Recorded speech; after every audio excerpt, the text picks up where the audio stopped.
Hi everyone, and welcome to your first of 3 lessons on the feudal system of medieval Japan, located under the Social Structure tab of the Japan Under the Shogun Teaching and Learning website resource.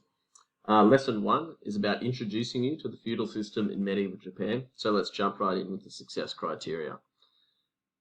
So by the end of this lesson, you need to know the social structure of medieval Japan, and you need to be able to describe Japanese society during the rule of the shogun. Task 1 for this lesson is pretty easy, a video on the social structure of medieval Japan. So while you're watching the video, write down 3 facts from the video and be ready to share your answers with each other as well. So it only goes for 2 minutes, not very long. So just getting 3 facts from that video while you're watching. Now, task 2 is for you to copy and complete the feudal system of medieval Japan in your books, and I'm going to explain that now while you're copying. So up the top we have the emperor. So the emperor was the religious leader with no real political power. He was more of a distant, godlike leader to the Japanese people. Next we have the shogun. So as we know, the shogun had the real power. They were the top of the warrior class, and they were the military leaders of Japan. They ruled the country and ran the government. Shogun were also in charge of laws, collecting taxes and controlling the daimyo. Now, the daimyo arguably are the next, if not more important than the shogun. The shogun definitely had more power, were in charge and control of everything. But it's also worth noting that the daimyo were the landowners in Japan, and they pledged their loyalty to the shogun. So in our timeline of Japan under the shogun that we looked at in our introduction, you can see the shogun has chopped and changed due to the loyalty of the daimyo. So the daimyo were the noble lords during medieval Japan. They owned large amounts of land, and the size of their land dictated how many samurai they could control as well, and this influenced their power. The daimyo were in charge of the samurai, who were loyal to them. Daimyo also pledged their loyalty to the shogun. Daimyo were also known for building their fine castles as well. The next level down we have on the feudal system of medieval Japan is the samurai. So the samurai were respected and highly skilled warriors who followed a code called Bushido. They served daimyos in their private armies. So samurais were hired by daimyos. Now the level under samurai is called ronin. So ronin are samurai who don't have a daimyo or a master. This is because they may have fallen out of favor with their master, or their master has died. And ronin were usually seen with less honor than a samurai because they didn't have a master. And they were meant to commit seppuku, which we'll learn about when we do our samurai lesson as well. The level under ronin are the peasants. So they make up 90% of the population, and they were mostly farmers and fishermen. They worked on the lands owned by the daimyo and often had little food for themselves. Under the peasants are the artisans. So they were craftsmen who were less respected than peasants because they didn't make food, but they were richer.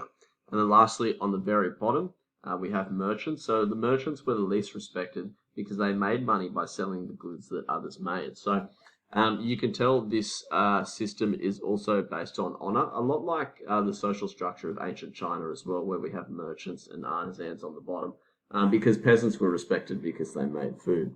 So that's essentially the feudal system during Shogunate Japan in a nutshell. On top you have the emperor, who is really a religious and distant like god leader more than anything else, but the shogun had the real power. Daimyo pledged their loyalty to the shogun. Samurai pledged their loyalty to the daimyo and served in their private armies. Ronin were samurai without masters and were seen to have less honor than samurai. Peasants were quite low on the feudal pyramid, but they make up 90% of the population and they made food for everyone else, so very important for the whole society. And then artisans and merchants are on the bottom because they tried to make money for themselves and they were less respected than peasants for that reason. Alright guys, your next task for this lesson is comprehension questions on the social structure of medieval Japan. So use the diagram above to answer these questions in your book, and I'm going to go over the questions and the answers with you now using the diagram here. So, who had all the power during medieval Japan? So it's definitely the shogun. The shogun had all the power during medieval Japan.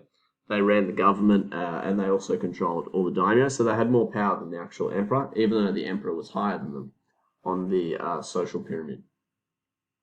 So, who are the respected warriors during medieval Japan? That's easy, that's the samurai. Who were the landowners during medieval Japan? The daimyo were the landowners. What group of people made up 90% of medieval Japan? That's very easy again, it's the peasants. Why didn't the emperor have any political power? It's because, if you read the description up here as well, he was more of a religious and distant godlike leader to the Japanese people. He was also almost seen as maybe even a god. So he was seen in more of a religious way than an actual political way. So that's why he didn't have any real power. Who did the daimyo have to be loyal to? The daimyo had to be loyal to the shogun. Who did the samurai have to be loyal to? So the samurai had to be loyal to their daimyo.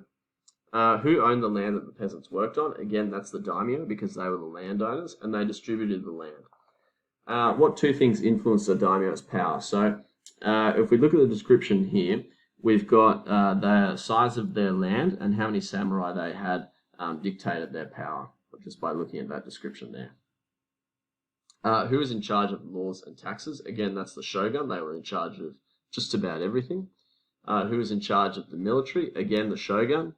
How did a samurai become a ronin? So a samurai could become a ronin because they lost their master or their master, so that's how they became a ronin. What group of people were known to build castles for themselves? That's the daimyo. You'll see when we have the castles lesson here, the daimyo were known for building quite extravagant castles. Who did the shogun have to control? They had to control the daimyo. The daimyo, when the shogunates chopped and changed, one shogunate rose and one shogunate fell, it was the daimyo who influenced that, and they could become more or less loyal to a certain person to become the shogun. Who did the shogun have to control? They had to control the daimyo. Why weren't artisans as well respected as peasants? Because peasants made food for everyone, whereas artisans only made things for themselves and other people. So really that sustenance of providing the whole society with food are why peasants are higher up on the social pyramid. Why weren't merchants as well as respected as artisans or peasants? So merchants were perceived to be selfish, and they only made money for themselves by selling the goods of other people, that other people made, I should say. What was the name of the code samurai had to follow? It was called Bushido. It was a bit like chivalry for knights. What were the two most important groups of people for society during medieval Japan? And use 2 sentences to justify your answer. So I would say that certainly the shogun would have to be one, and certainly the daimyo. However, you could argue that peasants were also quite essential for the society, but I want you to pick 2. So just pick 2 that you think are the most important. You can see I've given you 3 suggestions, so you might want to justify why one group of people is more important than another. We've got, look at the social structure diagram above. Why do you think peasants had the least amount of food out of everyone, even though they were the ones who made it? Well, they had a lot of people to give the food to. They had a lot of people to make food for, is essentially the answer to that one. And why do you think ronin were less respected than samurai? Because samurai had a master and ronin didn't. So that's essentially your answer for that one. And your last task, guys, is a Kahoot. So if you click on the picture here, you'll be able to play a Kahoot with your class on the social structure of medieval Japan. So thanks for watching, guys, and I'll see you for your next lesson on Japan under the Shogun. And if you like using these resources and you want to stay updated to any new websites or any new lessons that are made in existing websites like this one, please make sure you go ahead and subscribe. Thanks, guys.